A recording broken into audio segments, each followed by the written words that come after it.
Episode 36। सीखो कि मैं बुरे लोगों को कैसे सबक देता हूं। आराधना को मंद स्वीकृति मिली। रेयांश ने उसे धीरे से पीछे जंगल में धकेल दिया। जब रेयांश ने आराधना को पहले नहीं भगाया तो विराट राजवंशी कुछ हैरान रह गया। उसने गहरी आवाज में कहा, लड़के, सामान्य कहानी में तुम उसे पहले भागने नहीं देते। मैं तो भावुक होने वाला था, लेकिन क्या पता तुम्हारा दिमाग खराब हो गया है। रेयांश ने कहा, तुम्हारा मुकाबला करने के लिए उसे भागने की जरूरत नहीं। मेरे पास आधे घंटे का समय है। सुना है तुम विराट राजवंशी कुलई नगर की किंवदंती हो। आज मैं अपनी बहन के सामने तुम्हारी इस किंवदंती को तोड़ दूंगा। विराट राजवंशी ने रेयांश को देखा, तुरंत हंस पड़ा। स्वप्न लाशा करने वाला इंसान। जब वो हंस रहा था, रेयांश की शक्तिशाली उपस्थिति उसकी ओर जाने लगी। तुरंत दोनों के बीच तनाव पैदा हो गया और आराधना एक प्राचीन पेड़ के पास छुपकर दोनों को नर्वस नजरों से देख रही थी। वो जानती थी कि रेयांश विराट राजवंशी का मुकाबला नहीं कर सकता, लेकिन दिल में हमेशा एक अजीब शक्ति होती है जो उसे विश्वास दिलाती है कि रेयांश जीत जाएगा। हालांकि तुमने गलती से मेरे भाई को मार डाला, लेकिन तुम हमेशा मेरे दिल में सबसे बड़े नायक रहे हो। ये बात रेयांश पहले से ही भूल गया था, सिर्फ आराधना ही इसे याद रखती थी। जब वे 6 साल के थे, उस समय आराधना बहुत शरारती थी। हमेशा नायक कुल से बाहर जाकर कुछ गहरे जंगलों में दौड़ती थी। फिर एक दिन कुछ जंगली भेड़ियों से मिली। उस समय रेयांश ने उसके सामने खड़े होकर उन भेड़ियों को भगाने में उसकी मदद की थी।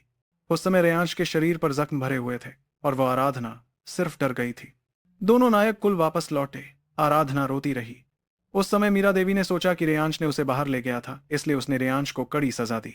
इस बात के लिए आराधना सालों से दोषी महसूस करती थी। तुम खुद भूल गए हो, वास्तव में तुम तीसरी बार मेरे सामने खड़े हो और तुम कभी गिरे नहीं हो। रेयांश की पीठ को देखते हुए उसे लगता है जैसे वो फिर से 6 साल की उम्र में पहुंच गई हो। एक दुबले पतले शरीर ने एक तेज पत्थर पकड़ा, कुछ भूखे भेड़ियों के साथ कठिन लड़ाई लड़ रहा है। हालांकि शरीर पर काटे हुए घाव हैं, खून से तरबतर है, लेकिन उसकी आंखों से एक आंसू भी नहीं गिरा।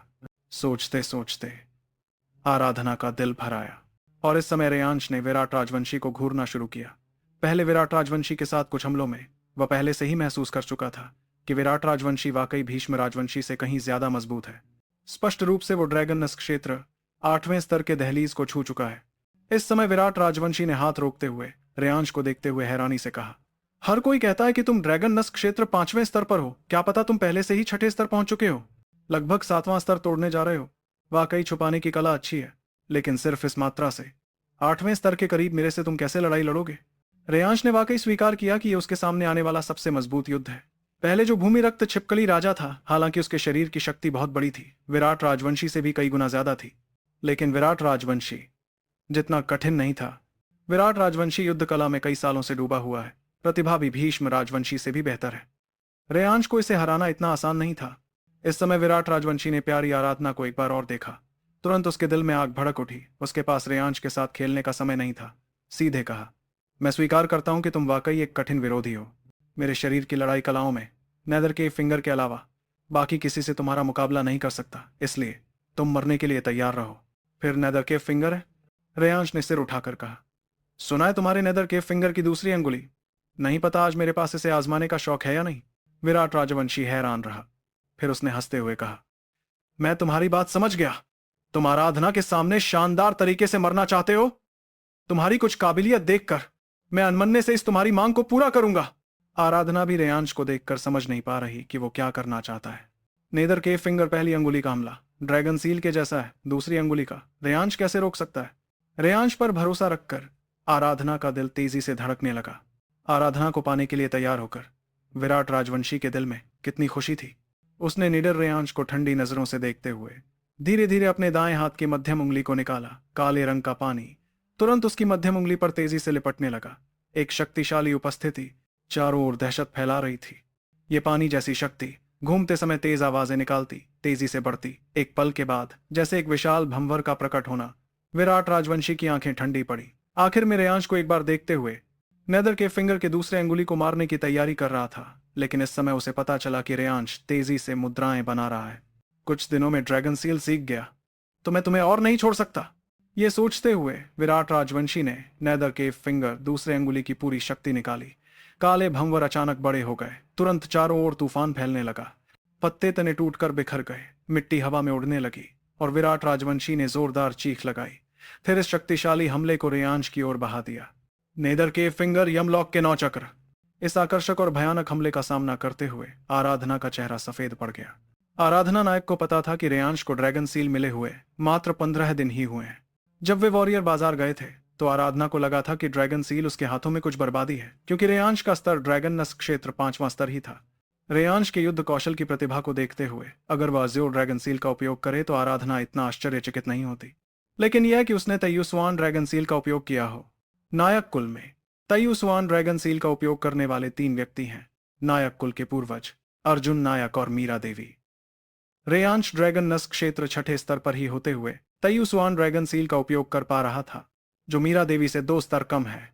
ये प्रतिभा विराट राजवंशी के नेदर के फिंगर के दूसरी उंगली सीखने से कहीं ज्यादा शक्तिशाली था।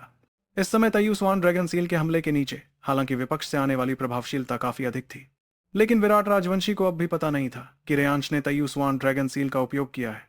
जब तैयुस्वान ड्रैगन सील सफलतापूर्वक तैयार हुई तो रेयांश के नियंत्रण में 9 सिरों वाली दिव्य ड्रैगन चित्रकला तुरंत एक गुट में बदल गई और तुरंत एक घूमने वाली हल्के लाल रंग की ड्रैगन आकार की शक्ति बन गई, जो तुरंत नेदर के फिंगर की दूसरी उंगली से आमने सामने आ गई। यह हिलावट रेयांश के भीष्म राजवंशी से पहले लड़ाई की तुलना में कहीं ज्यादा बड़ी थी। रेयांश की तैयुस्वान ड्रैगन सील में दक्षता आराधना को जैसे तैसे पता चल रही थी कि विराट राजवंशी के नेदर कैफ फिंगर की दूसरी अंगुली से कहीं ज्यादा शक्तिशाली है। नेदर कैफ फिंगर की दूसरी अंगुली के बारे में विराट राजवंशी को हमले की सटीकता और हमले में कुछ स्थिरता की समस्या आ रही है। वो अभी भी ड्रैगन नस्क क्षेत्र 8वें स्तर पर नहीं है, इसलिए वो अधिक मुश्किल महसूस कर रहा है। लेकिन रेयांश अलग है। ये तैयुस्वान ड्रैगन सील की तकनीक यहां तक कि अर्जुन नायक से भी अधिक पूर्ण है। उसकी विशाल प्रभावशीलता और रेयांश के शरीर से निकली हिंसक युद्ध ड्रैगन की गंध तुरंत अत्यंत विशाल हो गई है, जिसमें युद्ध और अधिक साहस के साथ चलाने की प्रवृत्ति है। विराट राजवंशी के अविश्वासपूर्ण नजरों में एक घूमने वाली दिव्य ड्रैगन चित्रकला ने उसकी आधे अधूरे अस्थिर नेदर कैफ फिंगर की दूसरी अंगुली को पूरी तरह से तोड़ दिया। सबसे मजबूत युद्ध कौशल की दृष्टि से वो भीष्म राजवंशी से भी बुरी तरह हारा है। शक्तिशाली ड्रैगन की गंध गरजते हुए आई, उसका चेहरा तुरंत पीला पड़ गया और वो शर्मिंदगी से भागा। लेकिन विशाल हमला अभी भी उसके कंधे पर गिरा। विराट राजवंशी ने एक घूंट खून उगला और तेजी से पीछे के विशाल चट्टान पर टकराया। तुरंत चट्टान टूट गई और विराट राजवंशी की पीठ भी चट्टान के टुकड़ों से घिसकर घावों से भर गई। ये असंभव है। विराट राजवंशी की आंखों में पागल भरी अभिव्यक्ति भरी हुई थी। वो इस नतीजे को 1 लाख बार नहीं मानता था। रेयांश की शक्ति वो जानता था। यह संभव नहीं था कि वो इतनी मजबूत युद्ध शक्ति का प्रदर्शन करे, लेकिन वास्तविकता निर्दयतापूर्वक सामने रख दी गई है। छाती और बाएं कंधे की तीखी पीड़ा उसे बताती है कि यह कोई भ्रम नहीं है। वो वास्तव में रेयांश के पिछले हमले से हार गया है। ये तैयुस्वान ड्रैगन सील है। यह असंभव है।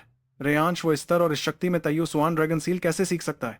जब वो पागल होकर गुस्सा निकाल रहा था तो अचानक उसे देखा कि रेयांश एक दुष्ट मुस्कान के साथ उसके सामने खड़ा है। विराट राजवंशी को यह मुस्कान देखकर एक डरावना एहसास हुआ। इस पल उसे अंततः पता चल गया कि क्यों दिनेश राजवंशी और सुप्रिया राजवंशी रेयांश से इतना डरते हैं। शरीर में बिल्कुल भी शक्ति नहीं बची है, लेकिन विराट राजवंशी भी आसानी से हार मानने वाला व्यक्ति नहीं है। उसने घायल शरीर को घुमाते हुए भागने के लिए मुड़ना चाहा, लेकिन रेयांश की ठंडी आवाज उसके कानों तक पहुंची। तुम मेरी बहन को छूना चाहते थे, तो मुझे भी दुख है कि मैं तुम्हारे भाई को थोड़ा झकझोर दूं। अचानक एक लात पैर की जगह पर पड़ी। विराट राजवंशी का चेहरा तुरंत सुअर के जिगर के रंग में बदल गया। खून से भरी आंखें अचानक उभरकर एक चीख के साथ जमीन पर गिर गईं। शरीर एक लौकी की तरह घूमते हुए कांप रहा था। आराधना नायक ठीक आगे आ रही थी। उसने विराट राजवंशी को इतना दर्द में देखकर तुरंत आश्चर्य में पूछा, रेयांश भाई, तुमने उसके साथ क्या किया है? वो इतना दर्द क्यों महसूस कर रहा है? नहीं पता, शायद मुझसे हारने के बाद मन पर दबाव नहीं झेल पाया हो। हाँ आराधना, अब हम जल्दी इस सिरोना पर्वत से नीचे उतरते हैं। भीष्म राजवंशी और सभी मेरे हाथों पकड़े गए हैं। अगर वे हमारे नायक कुल के लोगों को नुकसान पहुंचाना चाहते हैं तो हम उनके वंशजों को बंदी बनाकर राजवंशी कुल पर वापस जाएंगे। अगर वे हमारे दादाजी के साथ ऐसा करने की हिम्मत करें तो वे एक को मारें तो हम भी एक को मारेंगे। अभी भी राजवंशी कुल में रह रहे नायक कुल के लोगों के बारे में सोचते हुए आराधना नायक के मन में बहुत जल्दी थी। इस समय बहुत देर हो चुकी है। सूरज भी धीरे धीरे डूबने लगा है। अगर वापस न जाएं तो हो सकता है कि नायक कुल के पूर्वज और सभी को बड़ा नुकसान हुआ हो। रेयांश का कहा गया तरीका हालांकि खतरनाक है, लेकिन यही उन्हें बचाने का एकमात्र तरीका है। अगर केवल आराधना नायक होती तो वह नहीं जानती कि अब क्या करना है, लेकिन रेयांश के साथ होने से उसे मन में बहुत की मिल रही थी। उसके मन में रेयांश ने विराट राजवंशी को हरा दिया है, इतने चमत्कारिक काम कर सकता है तो ऐसा कौन सा काम है जो नहीं हो सकता। रेयांश ने भीष्म राजवंशी को पकड़ लिया है आराधना के लिए। यह अब उतना आश्चर्यजनक नहीं था, समय गंवाने के लिए नहीं है। रेयांश ने विराट राजवंशी की पीड़ा से परवाह न करते हुए उसको उसकी गर्दन से पकड़कर आराधना के साथ यशवीर नायक की दिशा में चल पड़ा। ये दोनों जगह असल में बहुत दूर नहीं थी। और अब स्थिति आपातकालीन थी। रेयांश और आराधना नायक की रफ्तार तेज थी। आगे क्या होगा, स्टोरी में जानने के लिए सुनते रहिए इस स्टोरी को और चैनल को भी ज्वाइन कर ले। आगे के एपिसोड इसी चैनल पे आएंगे, तो सब लोग इसे ज्वाइन कर लो।